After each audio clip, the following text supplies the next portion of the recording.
The conference you're attending, just to remind you, is called Crowds and Climate. And the work of this morning's speaker very much embodies both of those words in the title. Let's start with climate. From 1995 to 2009, our speaker was environmental reporter for the New York Times. His coverage of global warming earned awards of many kinds, including the John Chancellor Award. In 2006, he was named a Guggenheim Fellow. And while there as a Guggenheim, he hatched the idea for .earth, his award-winning blog, which has run on the Times and been a fixture there ever since. He's written books on climate change, on the North Pole, and on the fight to save the Amazon rainforest. The last of these, Burning Season, was also made into an acclaimed HBO film. Recently, he became Senior Environmental Fellow at Pace University, and there he teaches courses on blogging, science communication, and documentary video. So there's the climate piece. Now, the other word in the conference title, crowds. And with this one, it's more a matter of our speaker's perspective and outlook. After he started .earth, he quickly recognized that the web was a channel for two-way communication and launched innovations to take advantage of that fact. One of these, which I really liked, was called Meet the Neighbors, where videos submitted by .earth commenters were posted on the site. Before this, the commenters were screen names who could readily be targeted in flame wars, but when there was a video up of these folks, they became living, breathing people, and it was much tougher to ignore their humanity. Another innovation was Your Dot, a post based on insightful comments from readers or even written entirely by readers. And more recently, and he talked about this some, and I'm hoping he'll talk about it again today, but he talked about this some at an address he gave to the MIT Energy Initiative last year.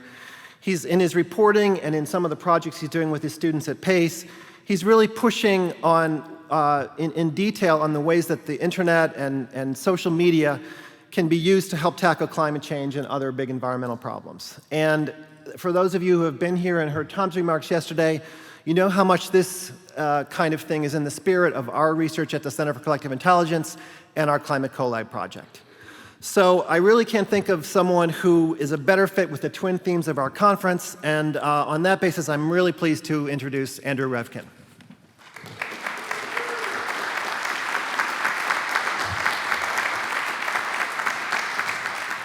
Thanks a lot. It's great to be here. Just the whole idea of exploring this question of collective intelligence. Can there be such a thing? Is there such a thing? What does it look like? How do you facilitate it? How do you make sure it's directed productive ways? Because intelligence can be used to do really bad things too. The 9/11 guys were incredibly intelligent.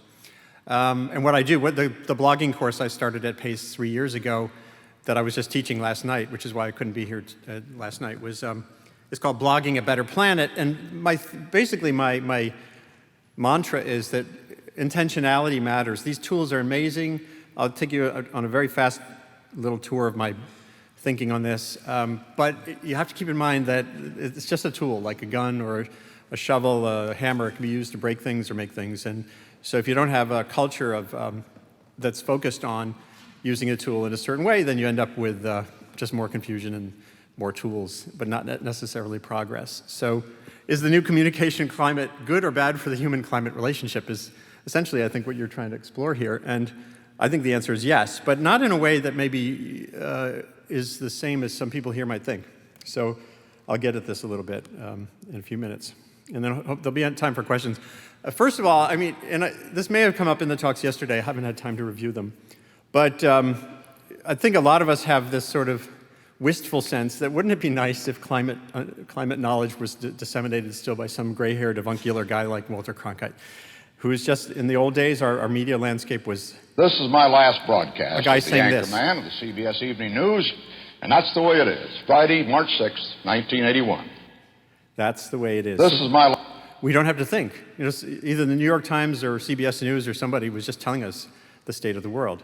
And now, of course, and scientists for the longest time have had the same... This was the 2007 IPCC rollout. Twitter was a newborn entity at that point. Blogging was still young. The antagonists to the IPCC were still getting into gear, so they took them a couple of years to sort of find out ways to attack this model. But the old model was, okay, society is out there. The IPCC spent the last 20 years presenting us knowledge, and that should presumably change the world. And of course, what we learned is that knowledge, information, doesn't necessarily change anything if the audience is not receptive to information, or if we all, as the cultural cognition team at Yale has shown clearly with empirical work, we all have different reactions to information. Like, I know that my wife and I have different views of nuclear power. We live in the same house, we love each other, we're going to be life partners. And Indian Point is a few miles away from us in the Hudson Valley, and I want to keep it going, and she thinks it should be shut down.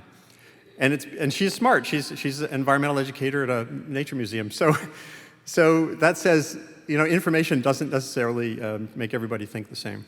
And so we had this old model, and now we have this model, you know, which is like, this soup, this stew of different approaches to climate.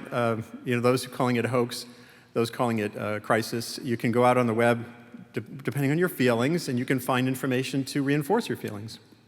So this is the negative part. I'm going to spend another couple minutes being kind of a bummer, but then hopefully by the end of this next few minutes, you'll feel energized for your final day. Because this does not feel good. And here's where it gets really even worse. Because all of this cogitation and rumination and experimentation that's happening here takes place in the middle of a much larger landscape of news and ideas, which looks like this. There's a website called newsmap.jp, and I encourage you to go there to get a reality check on what the world is actually thinking about in any particular moment. And what I did was I took that slide, which is everything that we're thinking about, climate and energy and geoengineering and methane and whatever.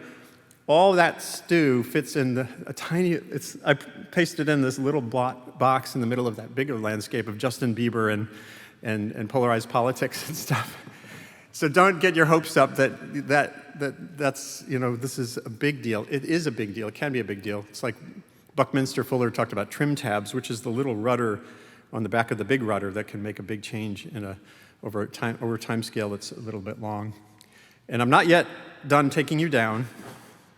As I said, I want to reinforce that all the tools that you're thinking about here, other people are thinking about too, who don't want to change, who want to maintain stasis on energy. A couple of years ago, 2009, I was talking about carbon markets, and I said, well, you know, if you're going to have a carbon market, maybe one of the most valuable things worth the most credits would be for a family in America to have fewer kids, because that's a big change in their carbon footprint.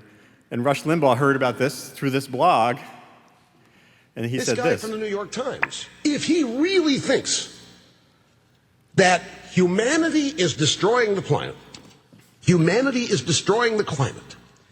that human beings in their natural existence are going to cause the extinction of life on Earth. Andrew Revkin. Mr. Revkin, why don't you just go kill yourself and help the planet by dying? Hey, so there's constructive discourse. But it's out there, and so a blog helped him feed his audience of 15 million people a non-constructive idea. And then that's why we all end up feeling like this sometimes. This was a picture I took at the end of the climate talks in Copenhagen, which were so disappointing to so many people. And now I'm going to give you the final downer slide, which is I think a lot of people in this realm, if not now, have had an expectation that if you win the information war, you've won the climate battle. And you've got us on a path to rapidly decarbonize the human population. And when I was speaking about this a couple of years ago at a meeting in New York City, and a young graduate student at Columbia University illustrated a point that I made. The point I made was that inertia is the biggest subsidy for fossil fuels that exists. You have all those actual subsidies oil companies get, but the biggest subsidy is simply inertia. We have an existing 100-year-old architecture that's based on fossil fuels, coal and oil. And so those who are trying to change things are pushing on this huge boulder kind of up a hill, and those who are trying to maintain stasis can just stand there with a feather duster and kind of go like this. A little doubt goes a long way. There's been this, I think, to me, very flawed model by some that, okay, take away the disinformation and we'll magically move that rock rapidly up that hill and it'll change things forever. And it's just not that easy because of stasis, because of inertia. It's, you know, a society deeply embedded on fossil fuels is not just going to magically up and run to a new option unless it's cheap. And that's just the reality. And then this is a slide that shows you how, with all this pushing and pulling, and I think this reinforces this idea. On the question of, Gallup polls show that on the question of, do you worry a great deal or a fair amount about global warming, you've seen really no change over time, no change over time.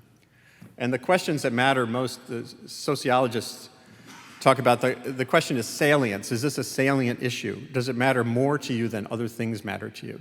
Is it the kind of thing you'll think about in a voting booth? And there's been no change. And so I call this, essentially, when you see, you know, we all focus on polls. Okay, people care more about climate change now because of Sandy last year. To me, a lot of that is what I call water sloshing in a shallow pan. If you've ever seen a waiter carrying a tray, some kind of shallow tray, or if you've done this at home, you know, the water sloshes a lot with just a little bit of torquing, but the depth doesn't change at all. And I have still not much of an impression that the depth of people's understanding of the carbon challenge has changed. And I think you have to get kind of comfortable with that reality as a step forward toward having progress on these issues. And this gets to this concept that this is nothing new, or, you know, the last thing we need is a new word. A new word is not going to solve the climate problem or any of our other sustainability challenges. Luckily, noosphere is not a new word. It's my shorthand for the same thing that Tim O'Reilly calls the global brain, and I think Al Gore has been talking about this as well. It's a way to frame, and the MIT people, it's a way to frame what's happening in the world. We're knitting the world with this, with our intelligence through these tools we're building. And my epiphany on this came in 2009 on something completely unrelated to climate change. I was in Istanbul in Turkey writing about the next big earthquake that will devastate that city. And if you think, you know, global warming is clear-cut, it's far more clear-cut in terms of the extent of the peril to think about what's going to happen to Istanbul. It's a city that's been devastated by earthquakes something like 10 times in the last 1,200 years, and they're due for one. And so I was there writing about preparations for the next one. And so when you're in a place like Istanbul, in a poor neighborhood, being a reporter with a pad or camera, you're like a kid magnet. So all these kids are running up to me. And instead of saying the usual thing, testing out their English or whatever, you know, saying American, they were saying Facebook.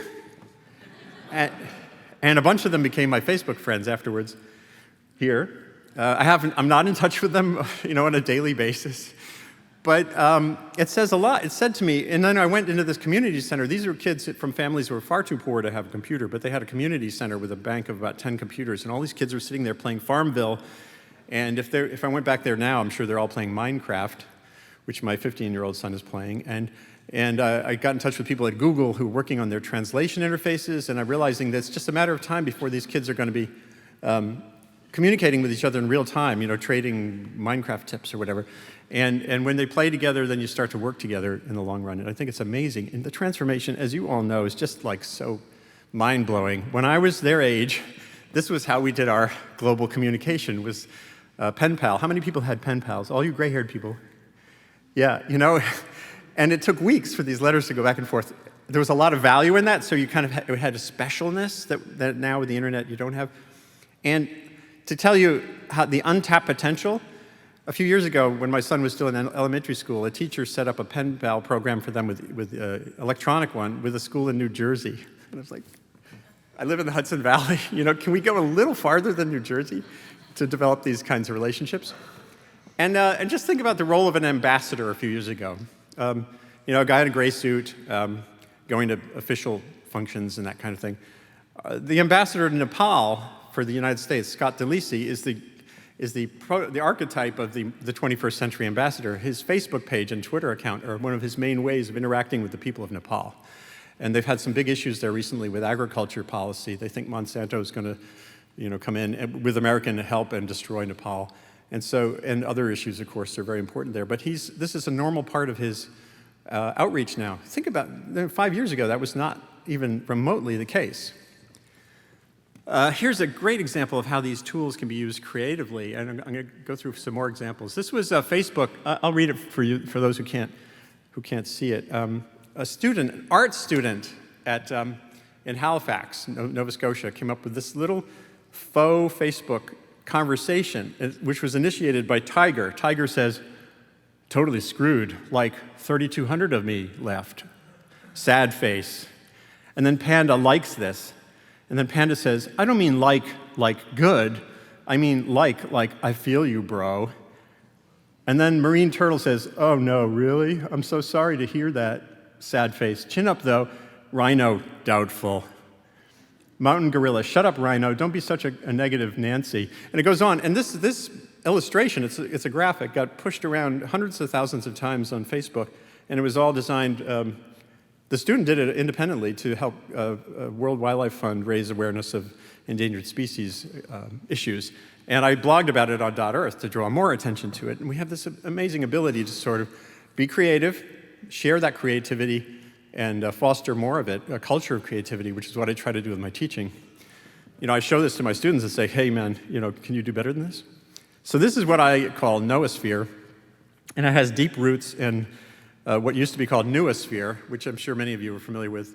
And it was a theologian and a Russian geochemist who kind of advanced this idea in really the early 20th century still, that we were developing a planet of the mind, kind of a living layer of intelligence that could help foster and sustain the Earth system. And we're right now in the early stages of building it. It's like a teenage brain, and I wrote about the similarities of a teenage brain to what's happening with our global wiring right now, or unwiring. And then I started to dig in on the roots of this idea more, and it turns out that Darwin said it first. It's kind of interesting.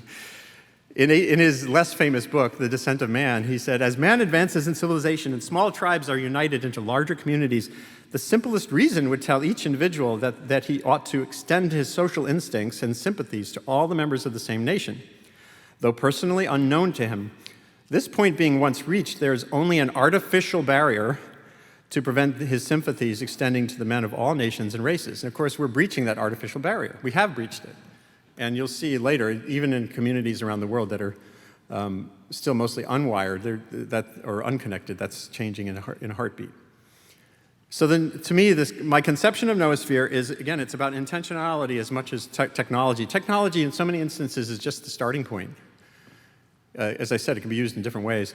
It's a network of schools, libraries, businesses, agencies, .orgs, and whatever else fits, individuals who are eager to collaborate in fostering human progress on a finite but thriving planet. And there's so many ways to do that that don't involve a top-down kind of structure imposed on things. I'll give you a few examples of how this works. There's a young crew of young British educators who a few years ago created something called Atlantic Rising. They went around the shores of the Atlantic Ocean from Ghana to Nantucket and did these little workshops on sea level rise, where they took kids down to the beach. This was Nantucket. I happened to be at a meeting on coastal climate change and coasts in Nantucket when this was happening. And the kids go down with surveyor's tools, and they basically explore what 3 feet of sea level rise means in their community, and to get a sense of future, to build a sense of that kind of change, like the art project in New York City, where the artist drew a line through all the neighborhoods, again, roughly around a 3-foot change in mean sea level. But they didn't stop there. They created this network. They got a lot of these schools engaged with talking to each other. So these students in coastal communities, they share that common aspect to their lives. We're connected by Skype. So kids in Scotland are talking to kids in Ghana about the realities of living on a coastline with a changing sea level. And I just love that. I love that concept. That was a temporary project, atlanticrising.org. It's, you can go to the website still, but it's not like they're continuing. But think about the opportunities for doing that kind of teaching. And then there's Twitter. You know, I just love Twitter. The hashtag is as important an invention to me as well, I wouldn't say as important as a photovoltaic cell, but it has the same potential to have a big impact on the way we do things. And it was created by Chris Messina. I'm sure some of you know this story. He was working for Mozilla, the Firefox company in Southern California, and he kind of just said one day on a tweet in 2007, "Hey, how do you feel about using # for groups, as in Barcamp message?" And with that little start, this has become a great tool. It's like a port key in the Harry Potter novels. It's a beacon in the darkness. It's a hub in all that noise. It's a way to have a conversation about agriculture, about about education technology, technology in the classroom, about my blogging course has a hashtag. University of Connecticut professor who teaches bird biology forces her students to get on Twitter. Most of them at the beginning of the semester are not on Twitter, which is so interesting to me. And they have to get a Twitter account, and then they have to post anytime they're out of the class and they see birds doing something interesting. It's a bird behavior class, bird biology class. They have to tweet about it. And they have their hashtag is bird class. So you can actually go to right now on your smartphone, go to Twitter, put in hashtag bird class, and you'll see this class learning. You'll see them learning. And Margaret Rubega has said that many of her students, even after they've graduated, are still doing this. They had a much more, she said they have much more engagement with bird behavior after she switched to this online, this virtual way of concretizing what they were seeing in the real world, that it was better for the learning than when they had to just sort of write out an assignment in the old way. Asteroid Watch at NASA gives you another example of how Twitter can be used to create a beacon of kind of credibility in a swirling, chaotic landscape of ideas. You know, anytime a near-Earth object comes, especially remember what happened early this year over Russia, you know where to go. Asteroid Watch is there. It's like something you can hang on to. And the more agencies and institutions dive into that space and create those kinds of beacons of credibility, so the hashtag is a way to sort people and around ideas, and this is a way to have authority in the middle of a lot of noise. There's, of course, Match.com. You know, that aspect of the internet is one of the most amazing, powerful ways it works. And it's not just for guys to meet girls and vice versa, whatever. I'm sure you're aware of Kickstarter and Global Giving and all these great tools for getting, for fast-forwarding innovation by having everybody think about a problem. Some cases profit-making, in some cases just philanthropic. Scientists Without Borders is a great experiment. It's still early days at the New York Academy of Sciences. But think about how this can work. A few years ago, at the the American Association for the Advancement of Sciences meeting in Washington, there was a session, What Science Teachers Need. It was one of the most interesting sessions I've been at a AAAS meeting in all the decades I've been going to them. And one of the things they need is little introductory videos, like half-minute or one-minute videos on explaining basic ideas, not a 5-hour nature series on melting ice or polar bears or whatever.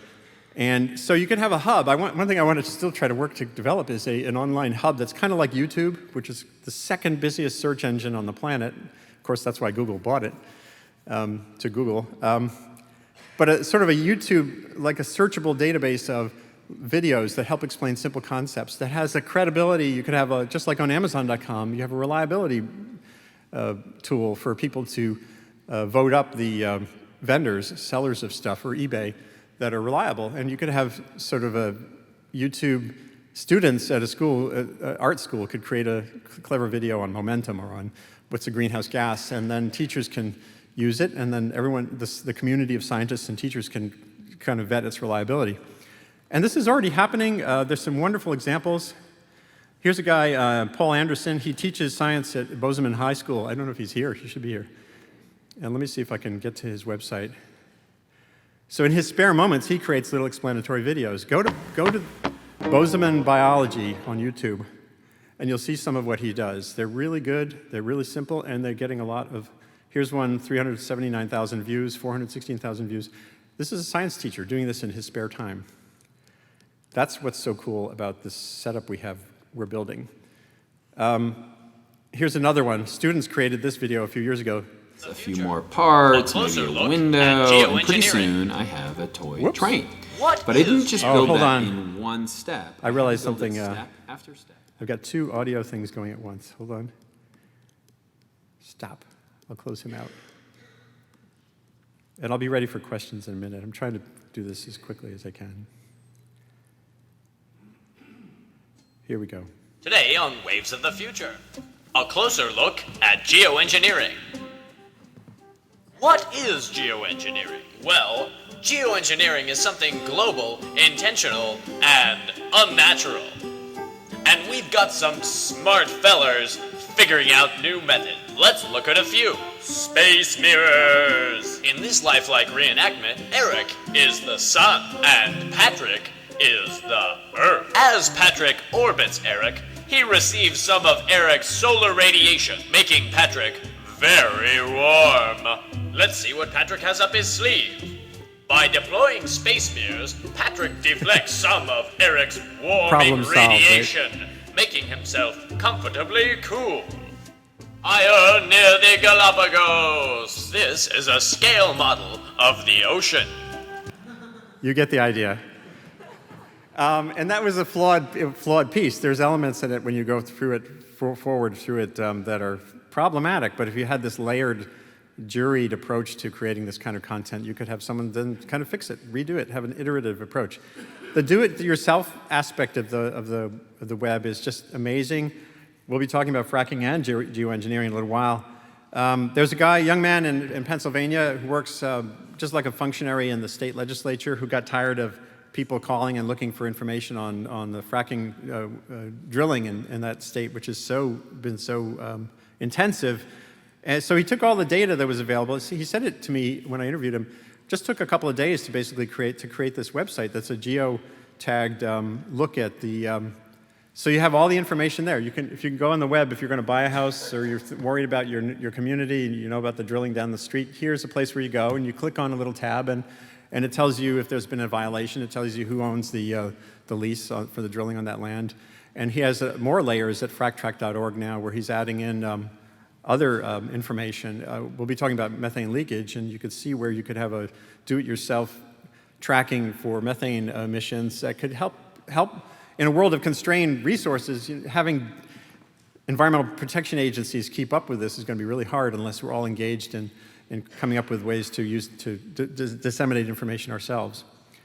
A lot of this has to do with what Randy Olson, my friend, a really great kind of prod to the communication universe in his book and his films. He calls this the nerd loop. I mean, I'm sorry to say it, but we're all in the nerd loop right now. It's people talking to other people about how to communicate about something without actually doing the thing.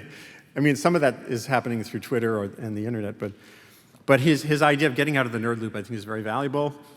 There's an example on .earth. Years ago, I created a set of category of posts called postcards. And here's a postcard from the Pleistocene. Andy Bunn was going to Siberia with his students to study a paleoclimate question, and they sent me audio and video clips, audio and pictures, and I created a piece on .earth. It was not journalism. I wasn't there in the field with my pad. It was not a news release. It was something new. It was kind of a hybrid, curated picture of what they're doing in the field, and it helps convey the process of science, which is really important. Richard Alley uses every tool in the toolbook. He dances, he sings. Of course, he's got tenure, which makes it easier to be a gutsy, courageous climate communicator. For young scientists, that's not as easy. But there are a lot of young scientists who are doing this too. On Twitter, there are people like Richard Betts, Gavin Schmidt, and Noah Diffenbaugh at Stanford has developed, when he has a paper coming out that's interesting, he does a Google Hangout, and they're really interesting. They don't get a lot of views yet, but they're out there, and he's testing the boundaries of understanding, and I think that's really important. Finally, of course, for a couple billion people on the planet, none of this has meaning still, not a lot of meaning. These are kids sitting in a parking lot in the capital of Guinea in Africa, because that's the only place where there's electricity, the only place where they can do their homework. It's scandalous that a lack of energy, a lack of electrons, means that kids who want to go to school, who want to get jobs, who want to be a functional part of society and don't want to be terrorists or criminals, have to go to hike through their slum to a parking lot to do their homework. Horrifically terrible. Lots of opportunities there. But then again, just finally, we're in the midst of this build-out of this capacity to communicate and share ideas that's unbelievable. There were less than 1 billion cell phones on the planet. Most of them were in poor and rich countries 10 years, 15 years ago. Now there's, this is already old. Now there's close to 7 billion cell phone subscriptions on the planet, and 3/4 of them are in poor countries. A big chunk of that's China, of course, and India, but it's an epic change. And look what's happening already on the ground. Extension services are a really important part of making agriculture function and resilient. And in India, there's this YouTube sharing portal now for little YouTube videos that are made with extension agents talking to farmers, but then the farmer tells the story of using the fertilizer in a different way. So it's a farmer to farmer, peer-to-peer, credible way to talk about agricultural change. And that's what's so exciting right now, that you can have this kind of activity on the ground in India. I think demonstrates the power of what's going on. Showing versus telling, there's so many ways we can use these digital tools to do this better. And one last, I'm going to just end with another Common little mistake interesting when interpreting statistics is to look at them from too experiment. short a distance. This can make everything unclear and confusing. So forget the details and take a step back. Some of you You're have seen looking at this, the I'm dog sure. when you should be concentrating on the owner. As you can see, the dog is all over the place, leaping and bouncing, sometimes upwards, sometimes downwards. But where do you think it'll be in 10 seconds' time? Around here, right? But at this moment, the dog is on its way downwards. So why do you think it'll find itself up there? It's because you've noticed the owner. The owner is the trend, and it's he who determines where they both will be in a while, as a bit longer than a couple of dog bounds. He could change direction. There's a lot we don't know about this guy, but everything we do know indicates he's heading in that direction. The owner is the long-term trend. The dog is the variation around this trend. Or the owner is the climate, the dog is the weather. Oh, hi, Andy. I think you're right. I think it's the younger generation that's going to make this happen. Old people, they just don't want to hear it. So it's great. But the things that bother me are, you'll see a report that says scientists are worried about a 4 degrees Fahrenheit rise in temperature. And the average person goes, well, that's not so bad. I mean, it'd be a little bit warmer, whatever. Yeah. But nobody then goes to explain that this 4 degrees, what it's going to do. It's already changing the jet stream. It's causing droughts. It's ocean acidification. They don't carry it further, and nobody even wants to hear it. But I think, and then there's Svante Arrhenius, who predicted in the 1880s or something that carbon dioxide, he didn't predict, that carbon dioxide heats the planet. Then he got the Nobel Prize in 1903. 100 years later, people are denying that carbon dioxide heats the Earth. That's ridiculous. The only thing that is uncertain is exactly what's going to happen when the Earth heats. But it's all going to be bad, basically. So the kids, if you could teach this to kids in snippets, really simple stuff, I think that's the only thing that's going to work. Thank you.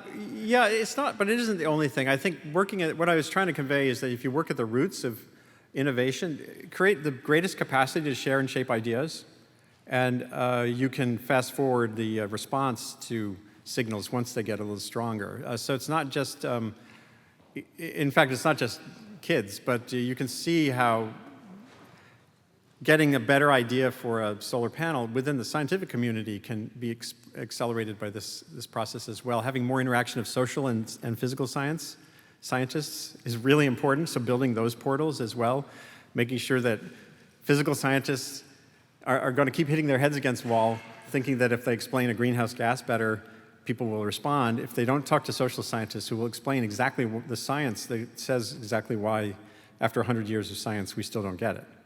So just building the capacity for exchange of ideas and information across boundaries is really important. And I think it can lead to some surprising results. I can't prove that.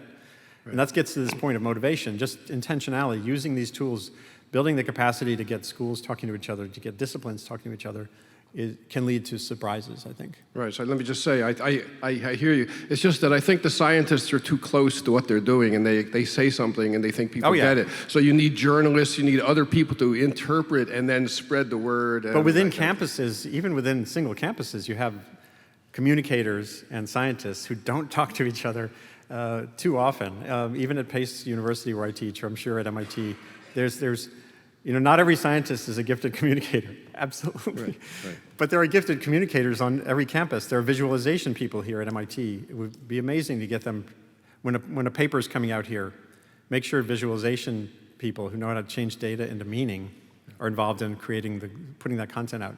And by the way, we're in a post-journalism, I can give another hour's talk on the old model of putting out a press release and waiting for someone at the New York Times to tell your story, that's gone. But it leads to great opportunities to tell your story directly, as an institution, not necessarily as an individual physicist. Thank you. Anyway. I really like .earth, so Thanks. great to be here. So my question comes from this perspective of being really disillusioned with most climate scientists even.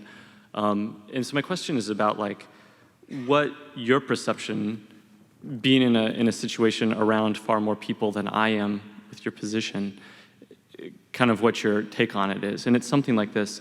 On one hand, there's the folks kind of in the Naomi Klein camp that are saying, look, you guys aren't being honest at all. You're underestimating what we're really up against, and you need to be honest. And then you have the other side of folks who are saying, well, yeah, and we've got to be pragmatists. And then you have another whole group that are like the recent thing in Nebraska where the climate study scientists were just shut down by the legislature. And so kind of what's your sense on, with the people you know, from almost like a heartfelt sense, like, are people going to step it up and be honest, or are they already being honest? Is it just that's the situation? I think people are mostly being honest. I think what can be valuable is, for scientists particularly, now institutions like the IPCC are more constrained. The IPCC's charter, I first wrote about the IPCC in 1988 when it was just getting going, prescribes it from prescribing, proscribes it from being prescriptive. So as an institution, Susan Solomon, who's here, in 2007, all these reporters in Paris were badgering her. Tell us how you feel. Mm-hmm. Don't tell us, or you laid out the information, now tell us what you feel about it. There was a BBC reporter who was like badgering her, and she was, nope, that's your job. Your job is, and then you have Jim Hansen, who was, is just like the antithesis. He's like the hard-driving, I'm going to get arrested climate scientist. And there's nothing wrong with either of those models. Society, the climate science community, the human community has these fundamental divisions in how we think, how we react. So, but the one thing that would be beneficial, and this relates to the IPCC leadership or to Jim Hansen or others, is to speak in two sentences. Here's the science as I understand it. Here's what I feel as a grandfather or as a voter. And Mike Mann, he's been campaigning. He was campaigning for the guy who beat Cuccinelli. He has every right to do that, as long as he doesn't sort of bring along his scientific credential conflate the scientific credential with his feelings about policy, because he's not a policy analyst. So speak in two sentences, and things become clearer and less divisive. Now, there's many other aspects to what you're asking, but maybe we should talk about it afterwards. Yeah, let's talk later. Via Twitter. It's a great, rich question. Is that okay? Yeah. Is there something else you want? The 10-second, because we need to move on thing is I almost feel as if, like when I was a public school teacher in a conservative district, I had to really limit what my heart wanted to be honest about. And I almost feel like that has become part of the scientific community, because if you speak the truth, you're going to lose your job. Well, I mean, within this issue of like the Naomi Klein issue, saying that they're being too conservative, I think that there's not a lot of validity there, because the particular question, while the basic question, human warmed world, centuries of impacts, rising seas, those are no-brainers, they're not disputed. Yeah. But the pace of sea level rise, regional impacts, I was just talking with climate scientists yesterday about the limits on regional forecasting.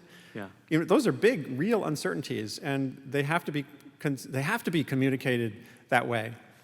So, and then when you get in the realm of what do you do about it? I mean, there's a realm where you got Bill McKibben saying, turn all the lights off and sit quietly on your little farm and all will be well. And you have Jim Hansen saying we need new generation nuclear power. Yeah. Two of the people who care most about global warming have fundamentally divergent pictures of what the world should be. So that's a normal thing as well as going forward.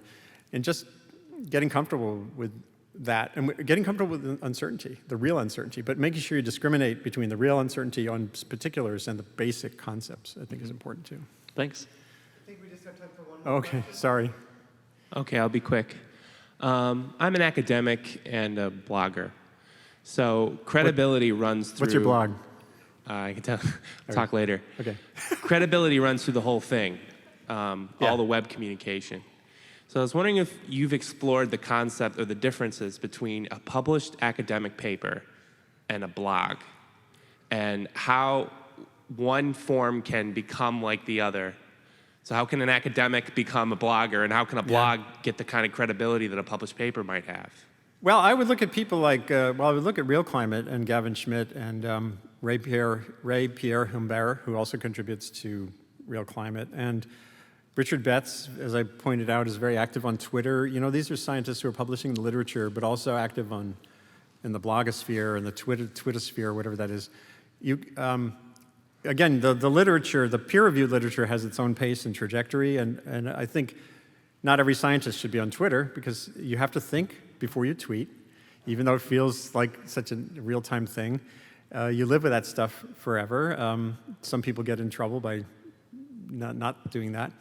But once you develop those habits, you can prosper in both arenas.